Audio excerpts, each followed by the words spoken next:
Well, good afternoon, everyone. Thank you for joining us for this seminar of the Institute for European Russian Eurasian Studies at GW. Thank you, all of you, for being online for this webinar. We hope everybody is safe and healthy and cozy at home, wherever home is. I think we have people connecting from Russia, which is really great. And so we have the pleasure today to receive Bob Orttung, who is a research professor of international affairs at GW and the director of research for sustainable GW.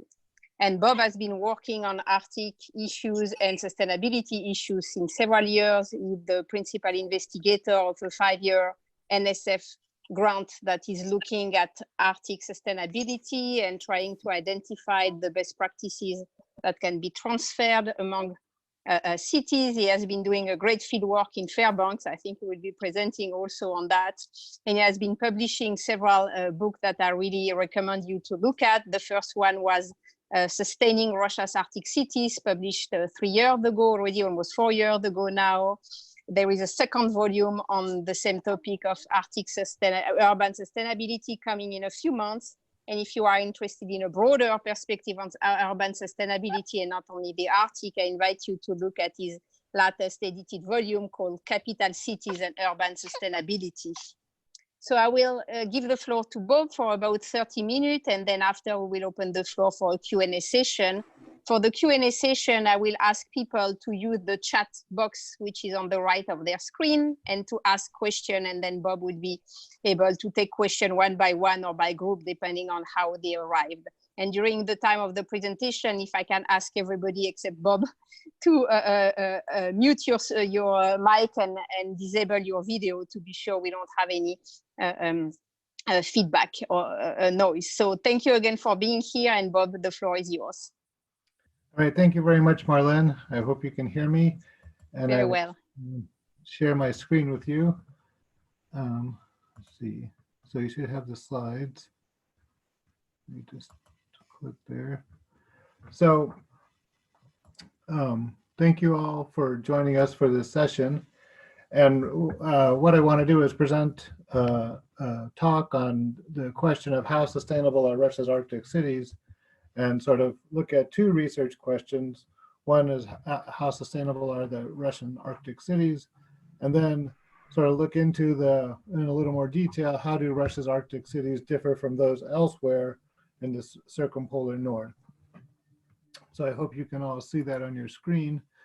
And I want to point out that this is very much a work in progress. So any comments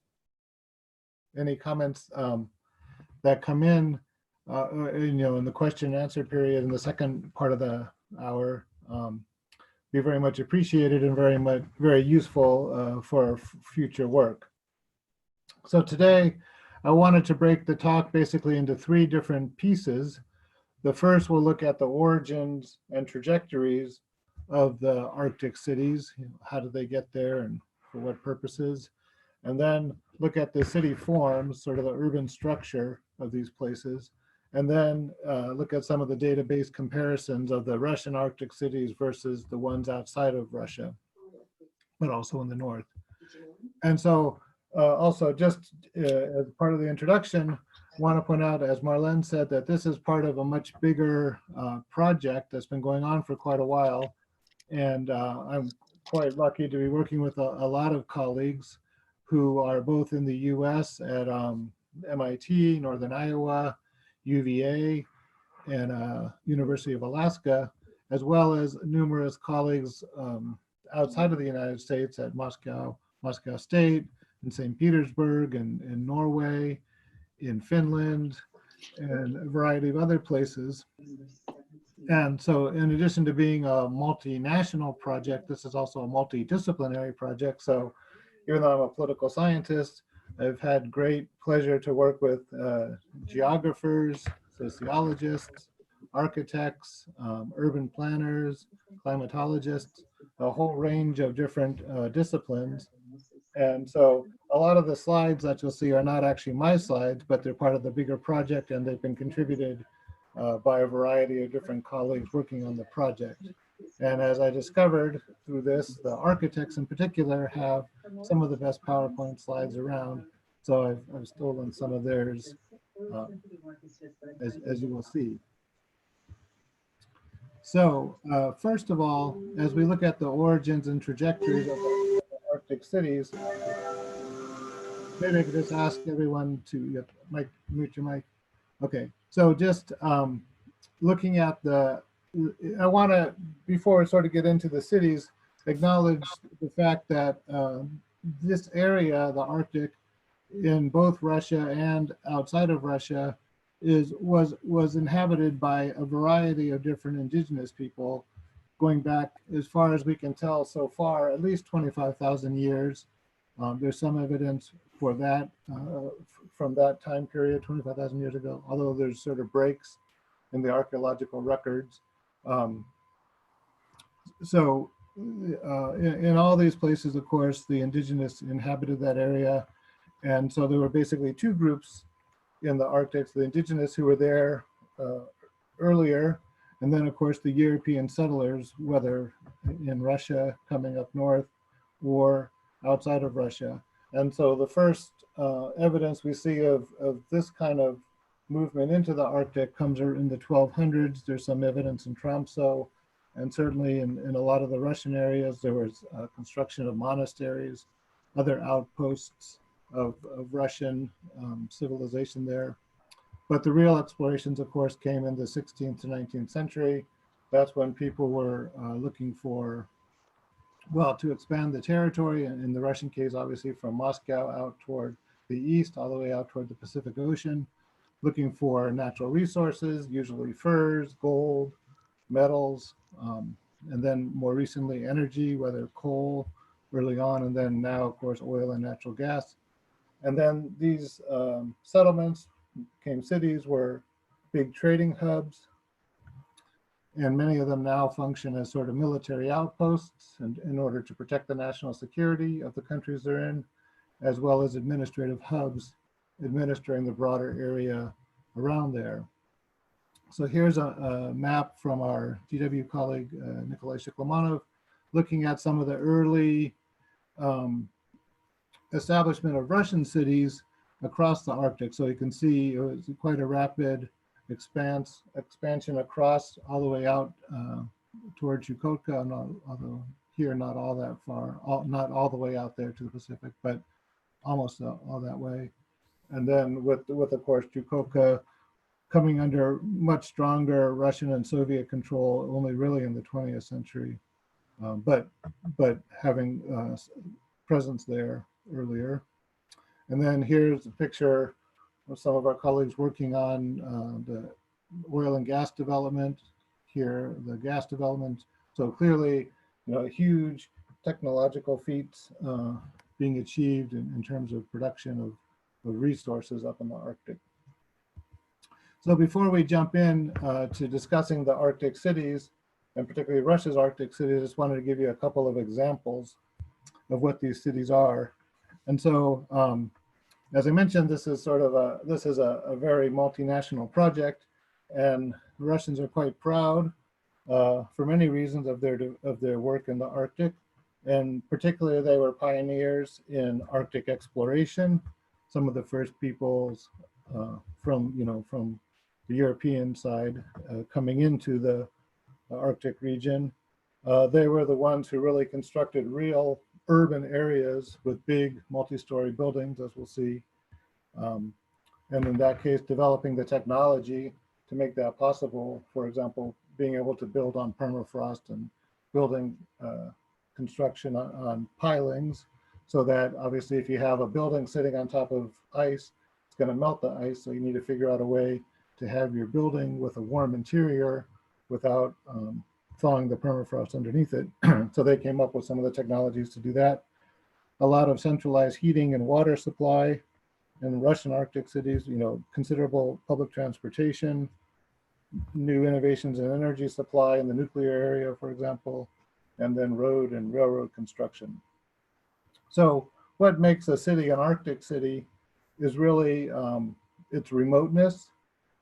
Obviously they tend to be far away from other development, their coldness in the far north, and now the rapidly changing climate. So places like Fairbanks, Alaska, for example, used to be, significantly cold all winter long. -40 is pretty typical temperature there. Nowadays, the temperature has risen so much that it kind of alternates between frozen and non-frozen ground. So it's going just above freezing as well, and causing a lot of ice thaw, which ice melting, which creates considerable difficulty in driving. There's a thin economy, and then a considerable boom-bust cycle. So here we can see Norilsk.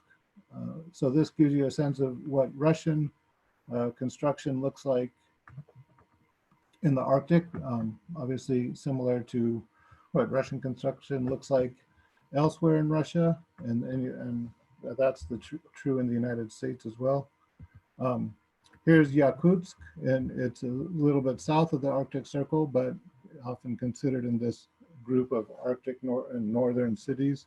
And here, what you can see from these satellite photographs is the really rapid growth of the city and expansion. So part of this boom, this is one of the cities that's booming. And Marlene has some very interesting articles, for example, on the growth of Yakutsk, bringing in a lot of people from the outside areas around this part, in Sakha, which is Eastern Siberia. So very rapid growth. And you can see that in some other places like Salahard, where many of our GW and other colleagues were traveling a couple summers ago, took these pictures. But this again is, a lot of the money coming in from the natural gas development in northern Russia and supporting this construction. Places like Novy Urengoy also, benefiting from the hydrocarbon, development in Russian cities. And here you can sort of see the development of Novy Urengoy, from the 2-story wooden buildings initially to now this much more modern, comfortable looking, a kind of construction you might see anywhere in the north. And then on the other hand, you have the bust cycle. So here's Vorkuta, where again, some of our colleagues were traveling and took these pictures. But you can see out in the outskirts of town and some of the satellite cities, they're no longer occupied. The coal industry has greatly shrunk since it was first started in the 30s through 60s when it was really booming, and it's been a little bit shrinking since then. So you have this kind of bust cycle, which is also typical of many Arctic cities. Happens the same in Alaska. Here you can see another satellite shot where the whole satellite city, which was basically a mining town built to service a nearby coal mine, is now completely obliterated. It's no longer there. And one final example, again, this sort of builds on some of the work that Marlene's doing, but it's quite the Arctic cities are quite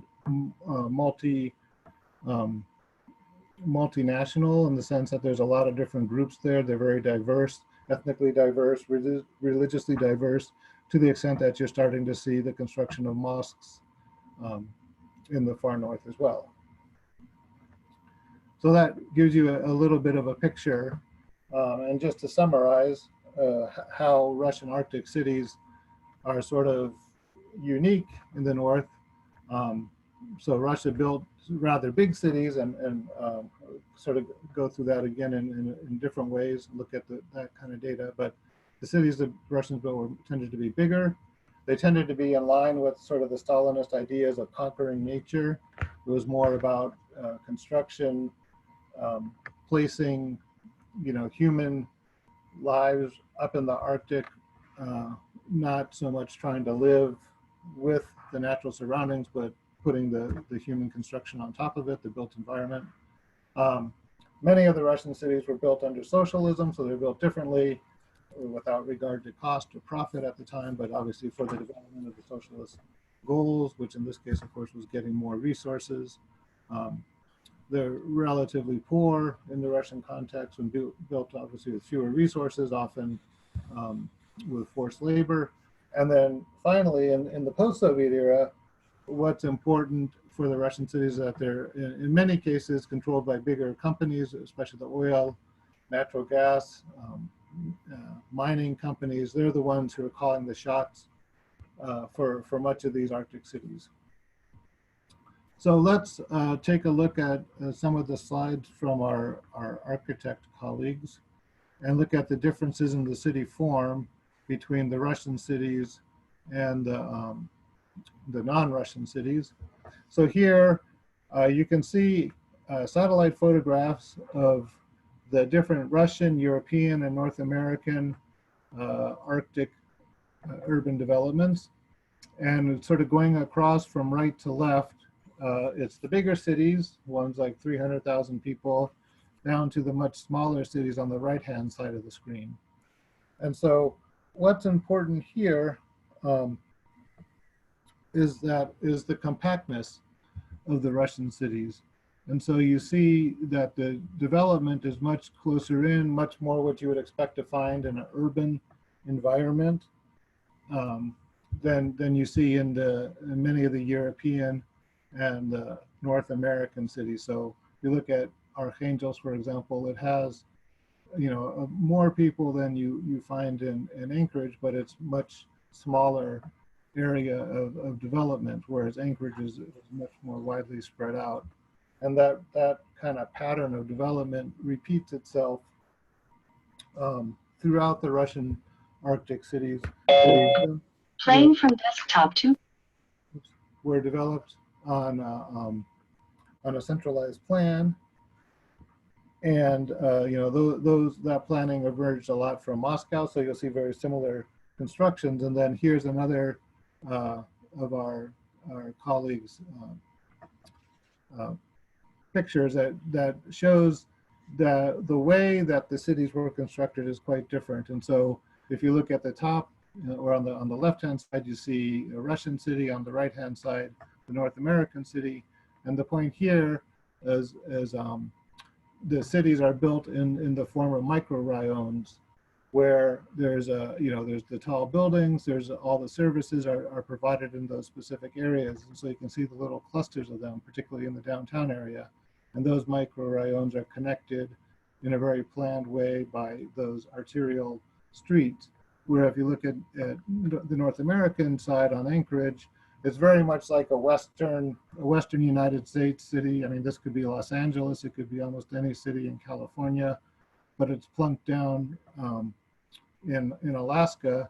And here, in that more typical style of American unplanned, completely sort of spontaneous construction, you do have residential areas, commercial areas, and everything is sort of divided apart. So you might live in a place and you have to drive to the grocery store, to your job in the office, and whereas you don't have the same kind of multi-use construction that you do in Russia. And the same kind of pattern repeats itself. So these are the bigger cities on the top and the smaller cities on the bottom.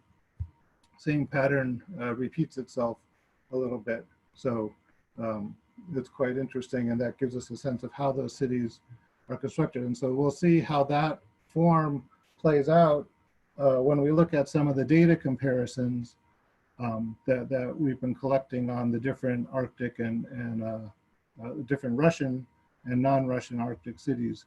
So as part of the bigger NSF project, we've been looking at basically about 46 different cities, about half of them in Russia and half of them outside of Russia. And you can see a few of them are outside what might be defined as the Arctic, but they're still pretty far north and often included in this discussion. But the cities that we chose are basically about 12,000 people or more. So that gives you a good sense of what we're looking at. And the way we measured the level of urban sustainability in those cities and tried to find ways to compare the Russian cities to the non-Russian cities was using the international standard ISO 37120, which was published by the Organization for International Standardization, which usually produces standards for vacuum cleaners, for all kinds of different products you might have around the house, for cement and for airplanes and things like that. More recently, they've been issuing standards for sustainable cities and communities, identifying a set of indicators for how to measure the quality of life, the quality of sustainability, in each of these areas. And so in this case, the indicator has 128 different, the standard has 128 different indicators, which you can see here, ranging from everything from the economy to education to telecommunications to energy, population, water, transportation. So all the things that you might expect to see in a, that would define an urban city are basically included in the index. So, and then here just briefly is our data. So basically you can see it's a lot of data that we've been collecting. So there's 128 indicators in the 19 categories and then the 46 cities. So it's about 6,000 bits of data. And there's been a team of very enthusiastic grad students and others who've been working on this for a couple of years now.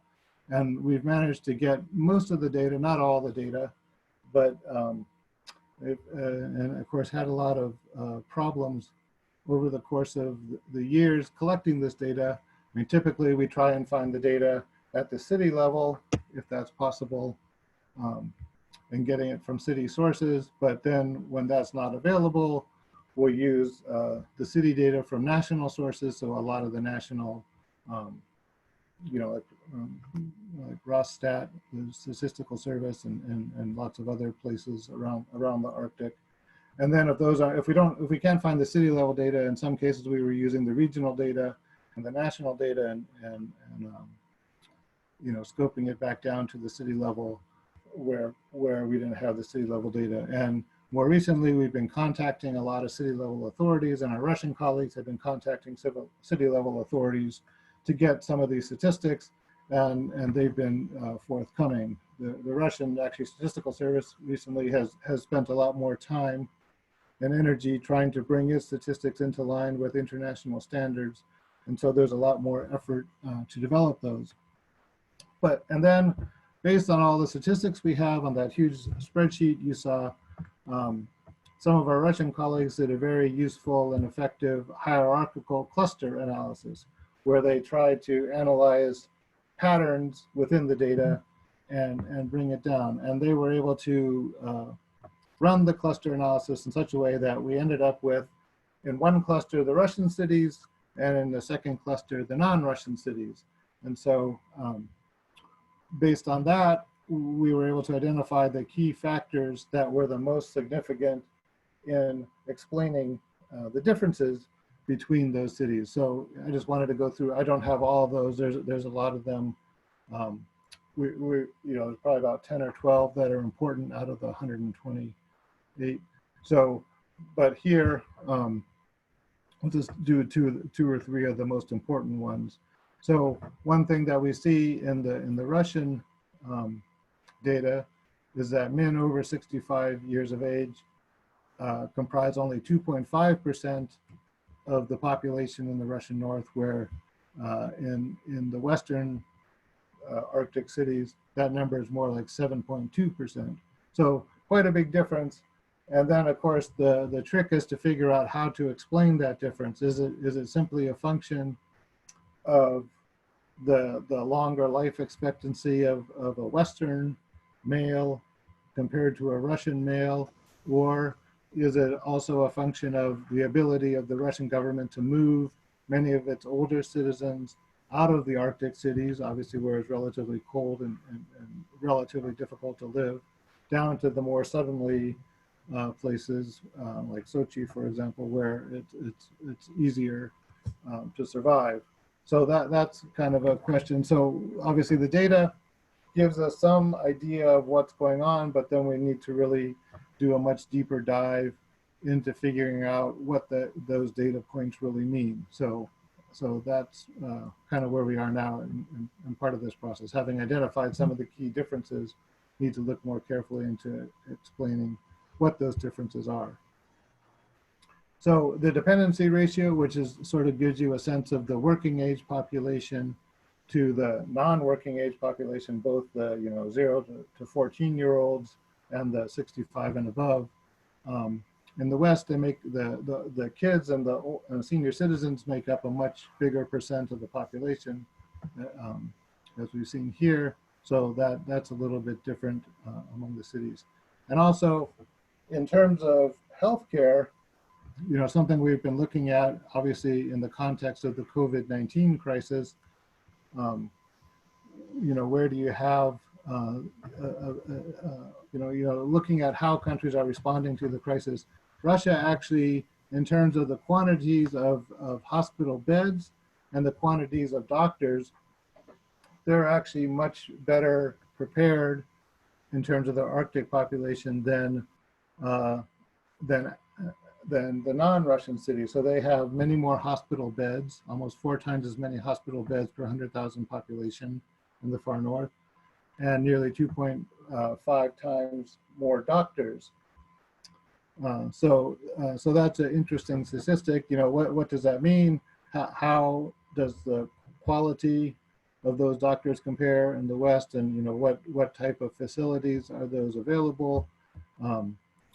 That's another question. Why are there more of this sort of thing? Is it part of the Soviet legacy, which really focused on these quantitative outputs, or is it a function of the sort of the bureaucracy, which requires a certain number of hospitals and doctors in specific regions? And so depending on how you divided up the regions in Russia, you ended up with more or less equipment and facilities. And so there's sort of a bureaucratic explanation for why you have more, and how is that changing over time. So, having identified sort of the superficial difference, we're trying to figure out where those differences come from and what do they really represent.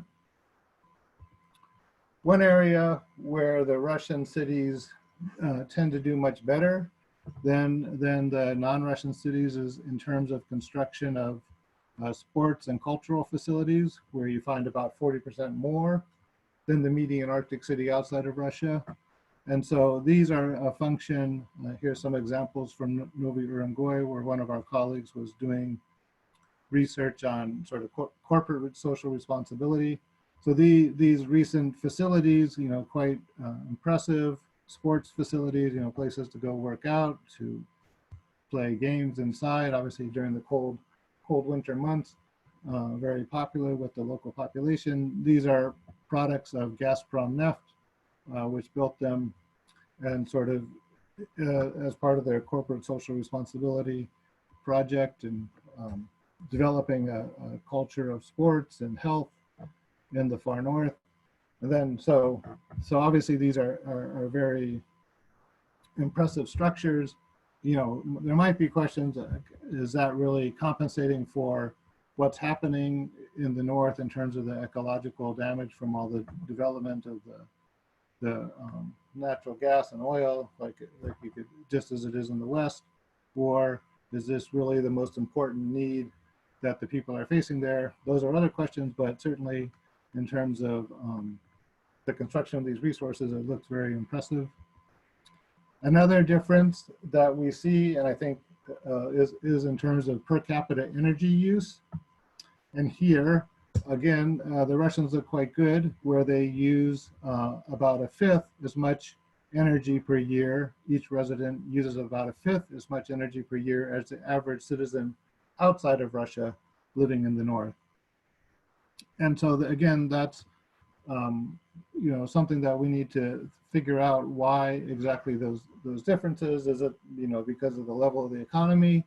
Is it really a function of, and probably more likely it's a function of, the construction of the cities? So places like in the United States, places like Manhattan, where people live in very compact, close together quarters, are much more energy efficient than anywhere outside of New York City. So I think that this figure is a function of the form of the city, that the Russian cities are much more efficient. There's more public transportation, there's denser living, and so that makes it easier. Outside of Russia, in the far north, you see a lot of use of renewables. So in Iceland, they're famously nearly 100% of their electricity comes from renewable sources, whether it's hydro or geothermal. And you find other examples of cities where most of the energy comes from hydro dams, things like that. We were in Whitehorse, Canada last summer, and nearly all of their energy comes from a big hydro dam on the edge of town. Whereas in the Russian case, there's about 10% of the electricity generated is coming from renewable sources. But that's changing too. One of our colleagues, Daria Gritsenko, has done a lot of research on the adoption and development of energy resources, renewable energy resources in places like Yakutsk and outside Yakutsk and Sakha Republic. So that's developing in Russia as well. In the flyer, I promised a dive into the question of solid waste management, and I've been working closely with one of our students at GW on this topic. I think it's quite interesting to look at the challenges and results of solid waste management in the far north. So in the case of Russia, in the case of other cities in the north, you have a lot of challenges in dealing with solid waste from your cities. There's permafrost in most cases, so you can't just dig a hole in the ground and bury it like you might do in other areas. Then, if you're in remote locations, you have the high transportation costs. You're relatively small communities, so you have limited economies of scale. And then there's just, limited resources, limited infrastructure to deal with all the problems. If you look at the statistics from the Russian cities, again, the Russians look quite good. They produce about half as much waste as the non-Russians in the far north, about half of a ton per capita per year. Whereas outside it's more like a ton per capita per year. But but the difference is, of course, in the way that the waste is disposed of. And so in most of the Western cities, there's a strong focus on finding landfills and trying to put liners in the ground, although that's a more recent phenomenon, and disposing of the waste that way. Often in Russia, you'll find informal landfills where waste is collecting. So that's a difficult situation. In all parts of the far north, it's very difficult to recycle, again, because you don't have much of an economy of scale, and it's expensive, and the cities don't want to devote their resources to that. That's certainly the case in Alaska, where in times when the price of oil and there was more money around, they were developing recycling programs, but finding them expensive. And now, as the budgets are cut, those recycling programs are also being shrunk. And of course, in Russia, the situation varies from city to city. You have places like Salahard, which it claims, and we're still planning to look into this more, but it claims 100% of its waste is recycled. Other cities have much smaller numbers of recycling, and in many cases, no recycling facilities at all. So that's a developing thing. But certainly in all parts of the far north, it's a very complicated issue. And of course, that connects in, one of the issues that's been a hot topic in Russian politics lately is, of course, how Moscow is disposing of its waste and to what extent it's taking its waste up north and disposing of it up there and other places. So this is a topic, and there's been a huge amount of reform in the Russian solid waste management system. There's been a lot of changes in the way the system works. So this is a hot topic in Russia. And I think, certainly the connection between urban development and politics is one that's going to be a bigger focus going forward in the evolution of all countries. So then finally, I just wanted, as a political scientist, to add at least one political slide here. So this is sort of comparing the turnout in mayoral elections in the Arctic cities in general. So if you look at the first set of lines on the left here, the first dark blue line is sort of average turnout for an Arctic city in general. So it's just above 50%. But you can see there's a considerable range, where the lowest turnout can be something like 18%, highest turnout can be 85%. Here, so if you look at the far right, you can see the US turnout figures, and where the US turnout for mayoral elections is consistently low, it's about 25%. The European countries like Sweden, some of the other ones, they have very high turnout, strong participation in their elections. Russia is somewhere in between the US and the European countries, with turnout around 30% generally speaking, but again, a huge range depending which city we're talking about. So of course, there's considerable differences in the powers of mayors and what it means to be a mayor in each of these different cities and each of the different countries. But this gives you at least a proxy for a sense of how involved citizens are in their political process and how much they care, you know, even to do the most basic things like vote. So again, you see quite a big range. So let me leave the talk there. I'm certainly happy to answer a lot of the questions, and I have a lot more data I'd be happy to share with you. But at this point, let's turn it over to the questions. So I see there's some questions in the queue. I wonder if anybody would like to ask a question by turning on their microphone and simply asking the question, or if not, I'll start with the questions in the queue, just so I'm not the one talking all the time. But if there are any questions, let me pause for a minute and see if anybody would like to ask.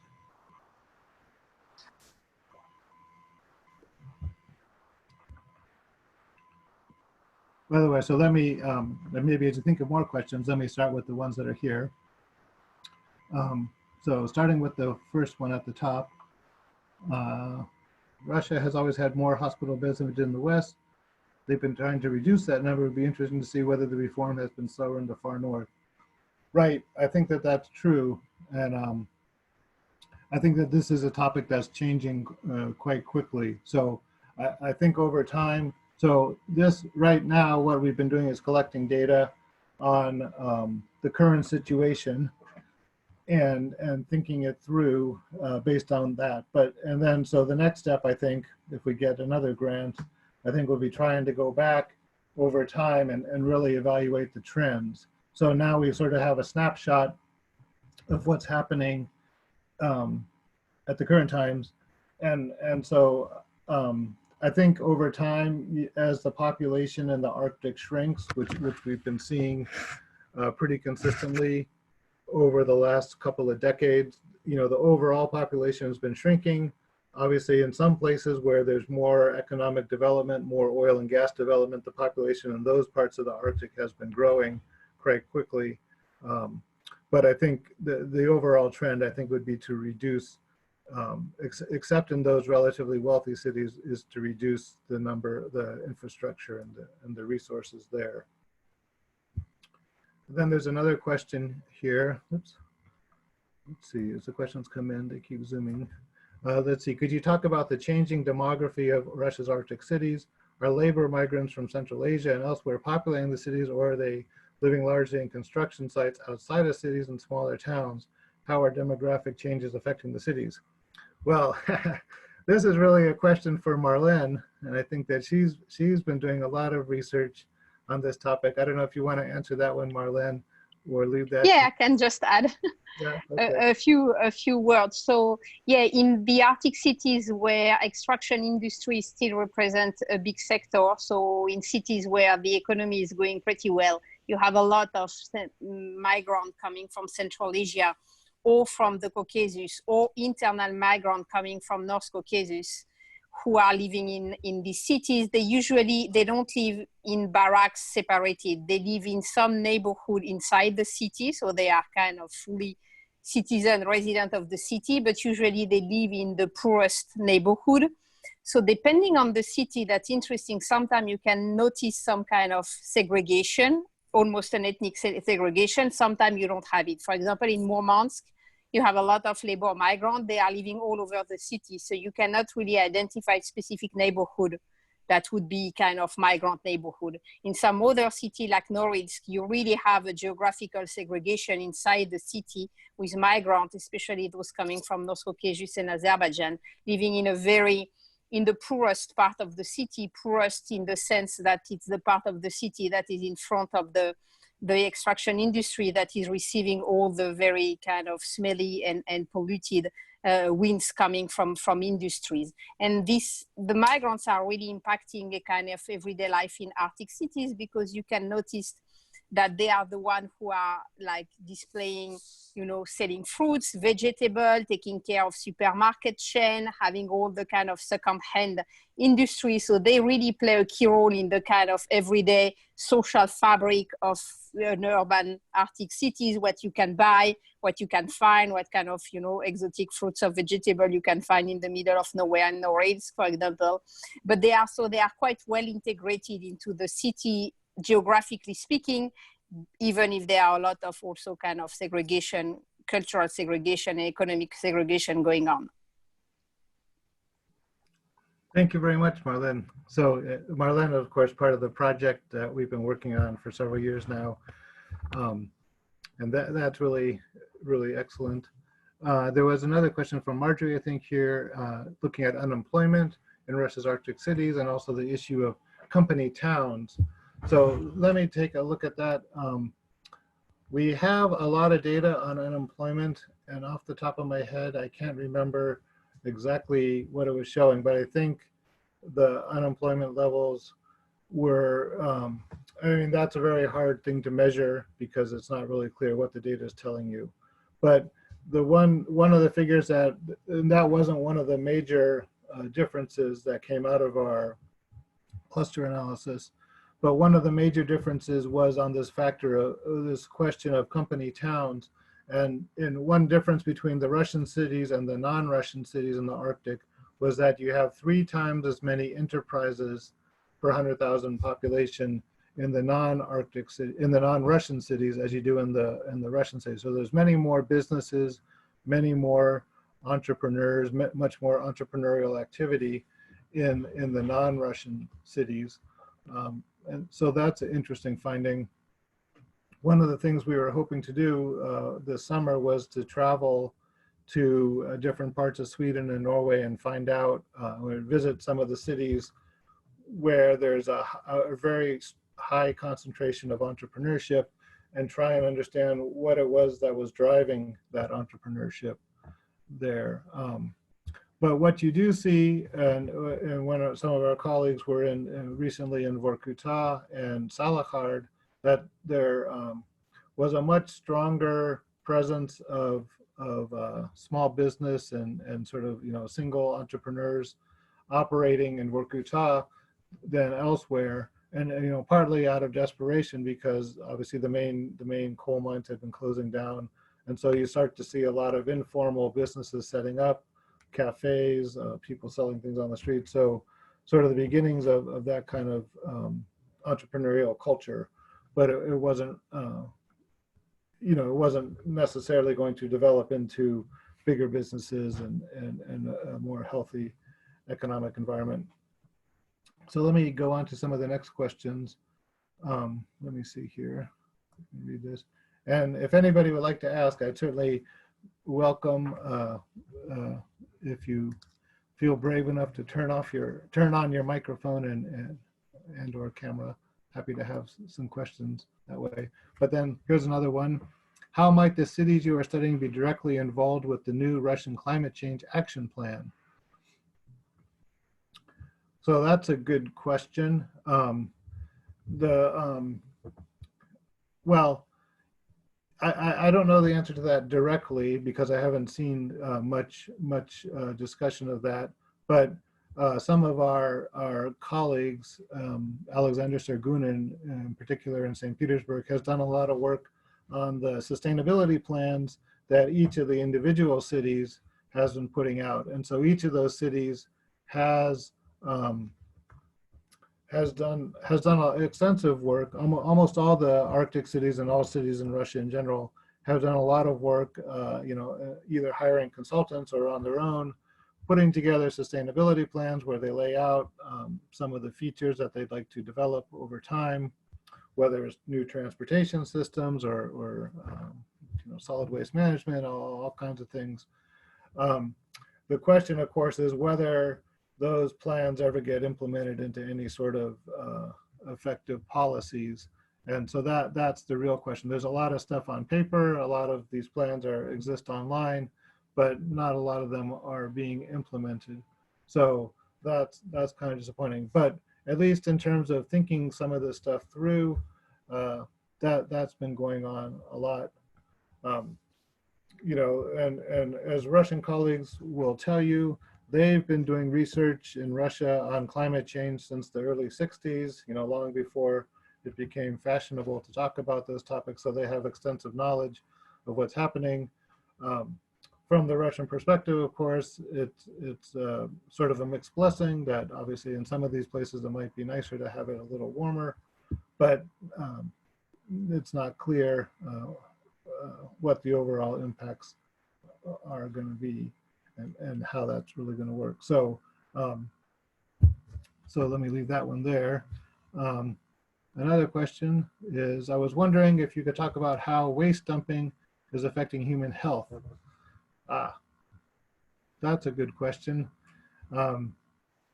That's a very good question to which I don't know if I know what the connections would be. Certainly, in the case of Russia, you do have a lot of dumping outside of the normal, you know, what would be considered normal landfill or formal landfill situation. And so the typical problem, certainly the problem in the West, is that when you have that kind of dumping, and even when it's in a formal landfill, you get a lot of you know, leachate, a lot of waters that's condensing from all the waste, and that leachate can include a lot of nasty chemicals, which can then leach into the water supply.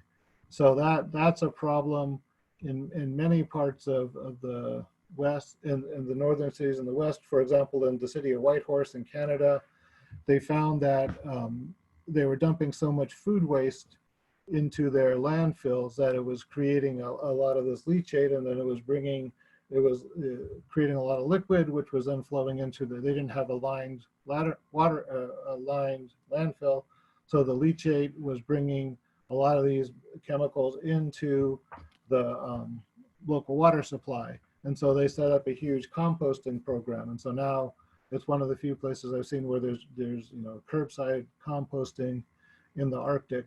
So, but that was really driven by the problems that were created by all the solid waste dumping. So that's another question that we need to investigate a little more carefully.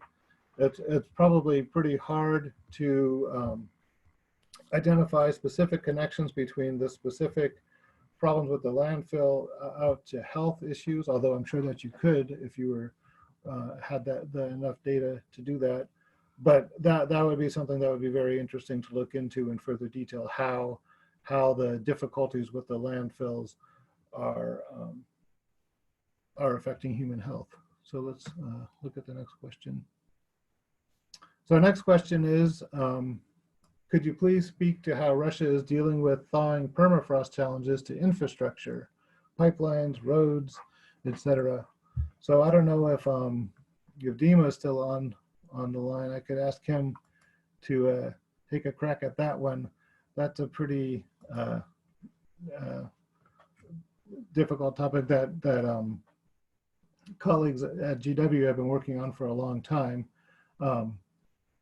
But what they found, I think, was that they did a study of the guys in the geography department did a study where they summed up the cost of all the infrastructure. I think it was throughout Russia in their first study, if I remember correctly, and how it was going to be affected by climate change, how it was going to be affected by thawing permafrost. And they basically found that it was going to lead to losses of something like $35 billion that infrastructure, you know, whether it's collapsing buildings or decaying roads, or even cracked pipelines, things like that, that it would amount to that kind of cost. And so that certainly is a lot of money, and a lot of money to be lost just as the climate changes.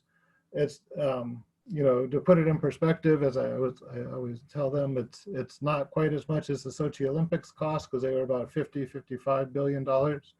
So certainly the Russian government would have that kind of money if it needed to spend it on replacing this kind of infrastructure.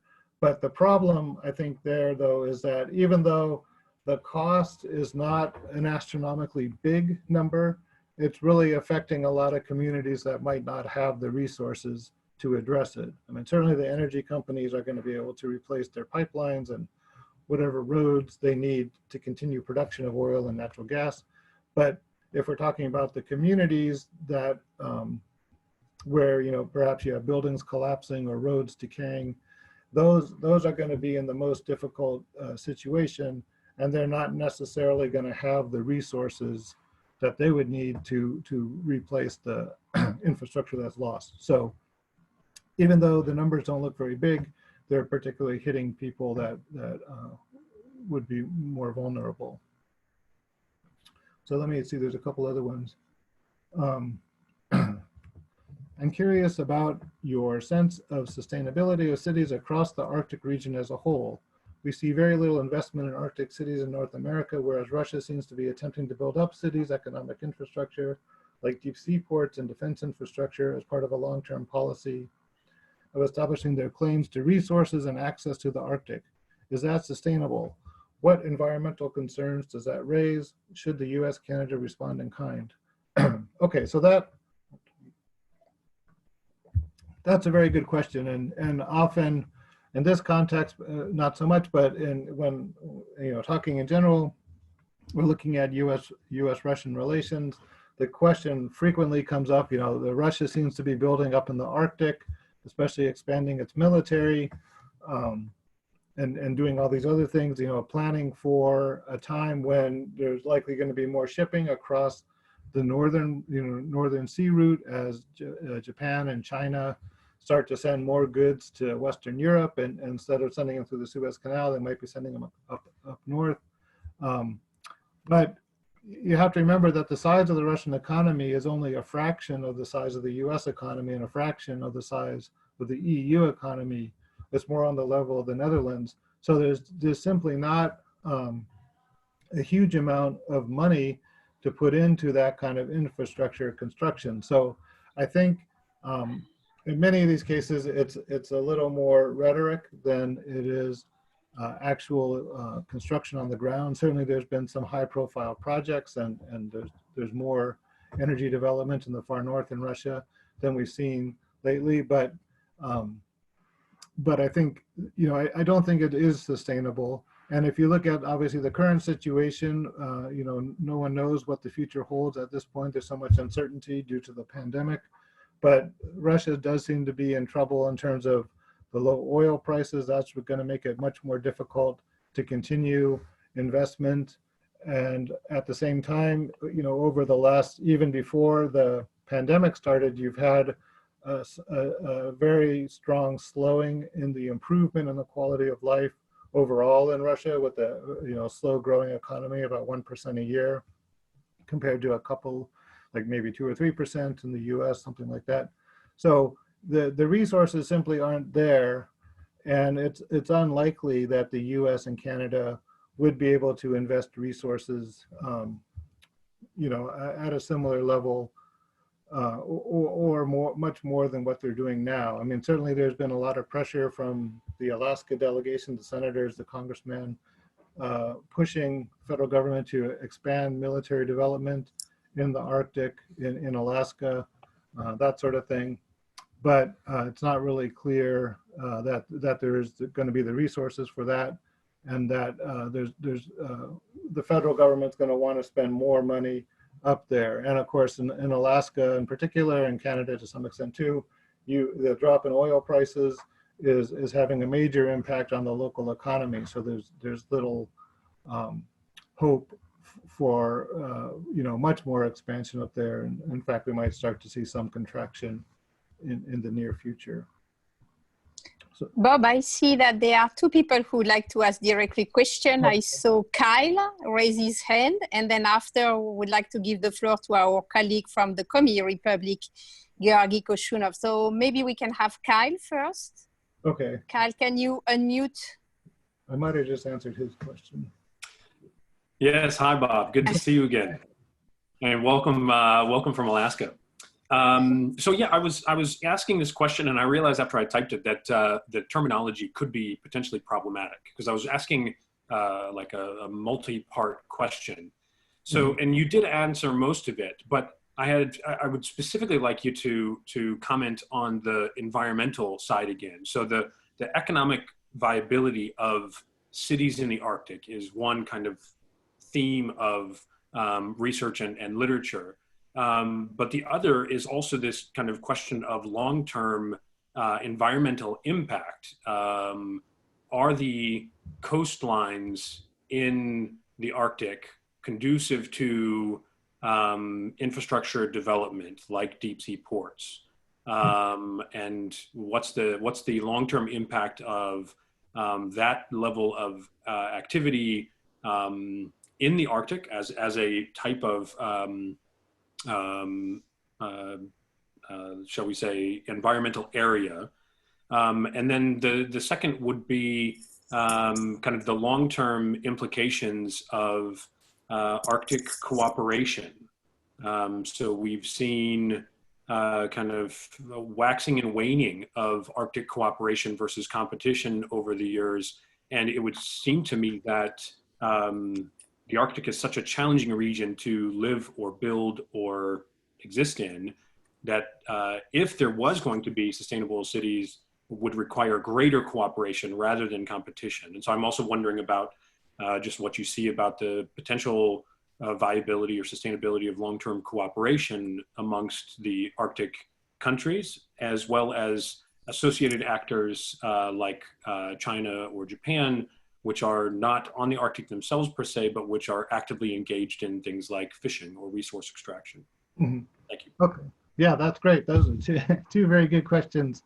So looking at the sustainability sort of in economic and environmental terms, I think going forward, it really depends on what purposes the Arctic cities are serving. If it's just sort of a launching pad for oil and gas extraction, then obviously I don't think that there would be much of an environmental, that would obviously have a huge negative environmental impact, not only on the Arctic, but on the whole world as those fossil fuels are burned.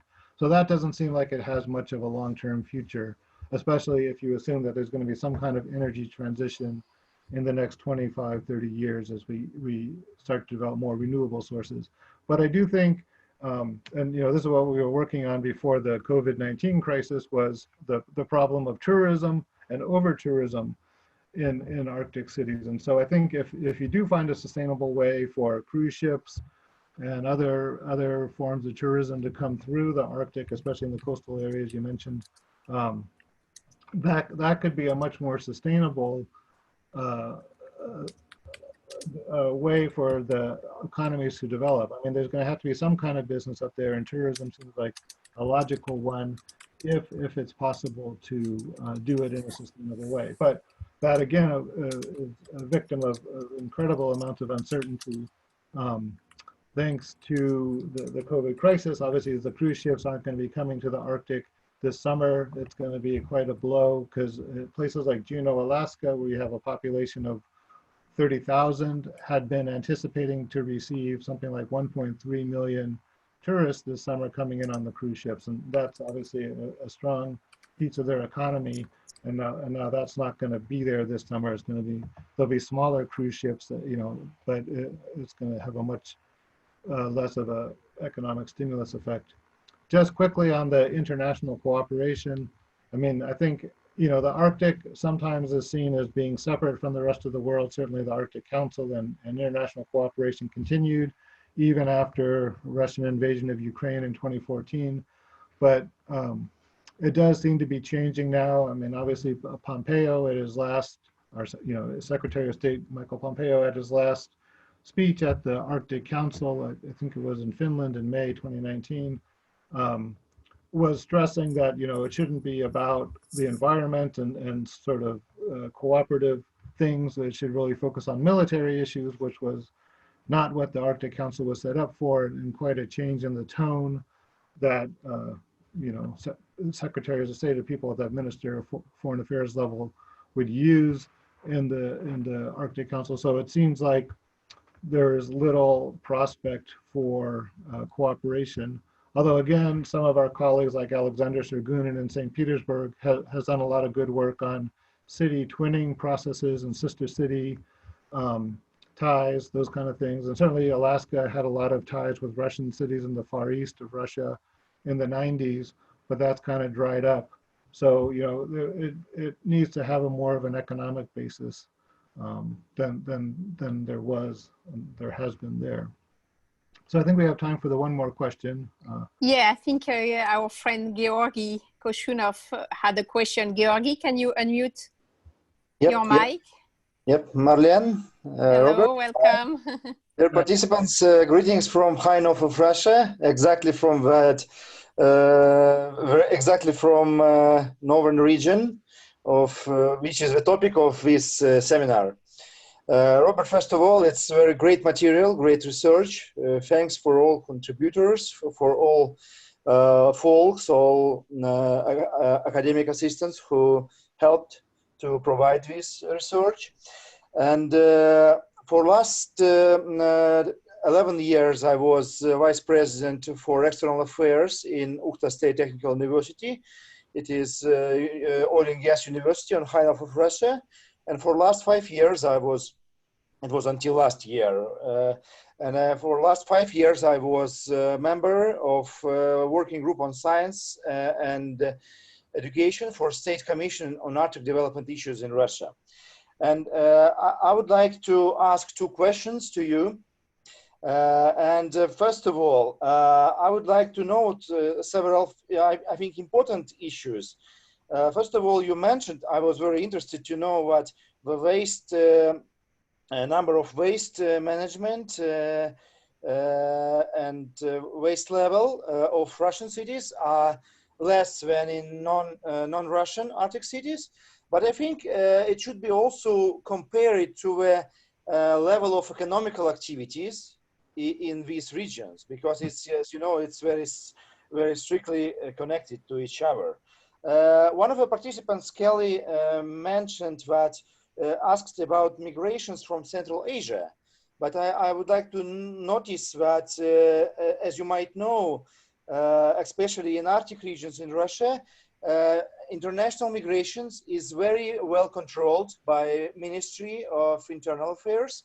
So the question is more about very active domestic migration from Tatarstan, from Bashkortostan, from central regions of Russia, when they want to go to Arctic cities and to get very well payment, working on the energy sector and some other issues. And another interesting issue, it's turnout during mayor electorals.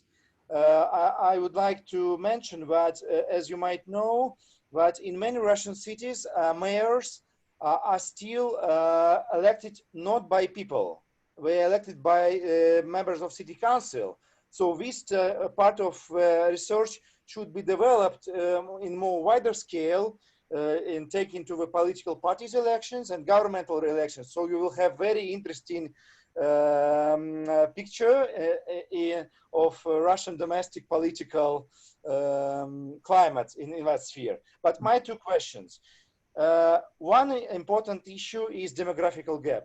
As you all surely know, that we have great challenges, because it's a big challenge for Russia how to keep youngsters, young generation on high north, because many of graduates of schools and universities want to leave high north territories. We want to go to Moscow, to St. Petersburg, but we have a statistics. I made that research that only 10%, if we leave high north territories, only 10% will come back. So you see, it's very a big challenge for us. And first question, it is issue it's a very critical issue for Russia. Russian North cities, Arctic cities, it is mono cities or company cities. As you might know, many of such cities in Russia, where, as you explained in your research, were established in Stalin times, in Gulag times, and many of such cities have very big economical problems right now. And it is big discussion in modern Russian society, what we should do with those mono cities if this mono industry is dying. As you mentioned, for example, on the example of Vorkuta, if we should keep it all costs, keep this city alive, or we should close it down. What is your experience from your perspective as a researcher from American experience? It's first question. And second one, I think you all will agree that the question of sustainability of Arctic cities, it is question also of economical activity around Arctic territories. The level of competition on the global Arctic is now extremely raising. I noticed that during last few years, many of non-Arctic nations like China, India, and non-Arctic countries of EU extremely increased their activity and their interest in Arctic. What do you think about current level of US-Russia relations in Arctic sphere? I have very critical point of view on that sphere. Because George, can I ask you to shorten your question, because I think it's enough for Bob to answer already. We need to have more active economical cooperation between classical Arctic nations, especially between US and Russia. What do you think about that challenges and issues regarding Arctic? And by the way, I would like to very briefly notice that US had very bright chairmanship during last chairmanship in Arctic Council. And many of my colleagues from Finland, from Norway, noticed that you have extremely bright chairmanship during your chairmanship in Arctic Council. So thank you for this, for your attention, for this opportunity to ask 2 questions. Thank you, Georgi. Bob? Yeah, I'll try and answer them quickly. The first one on Vorkuta, whether it should continue on or not. Well, in comparison with Western cities, I think Vorkuta, it wasn't actually designed to grow and then to shrink, but it actually works out that way very well, in the sense that there was a sort of a common core to the city, and then there were a lot of satellite cities built around the common core, which were focused on the coal mines. And so I think what, some of those pictures I showed at the beginning showed how those cities, those satellite cities, have actually been destroyed in many cases, and they're no longer populated. And the city was able to shrink more or less into a compact core. Although there's still, some of the colleagues who were there report back that some of the buildings, even in that center area, are still deserted, that they're not fully maintained. But so in that sense, the city was able to shrink in a way that makes sense. I know that the mayor had read a lot of some of the, I think his name was Mayor Spivak or something like that, had sort of had a lot of discussions in the press about whether the city should exist or not, given the fact that the main purpose of the city was no longer there. The problem is, of course, that even if that main purpose is gone, you have a lot of people who spent their whole life in that city. I mean, even people who went there in the Gulag ended up living in that city because they were able to make connections there. So that you have that place attachment and those social networks that people don't want to give up.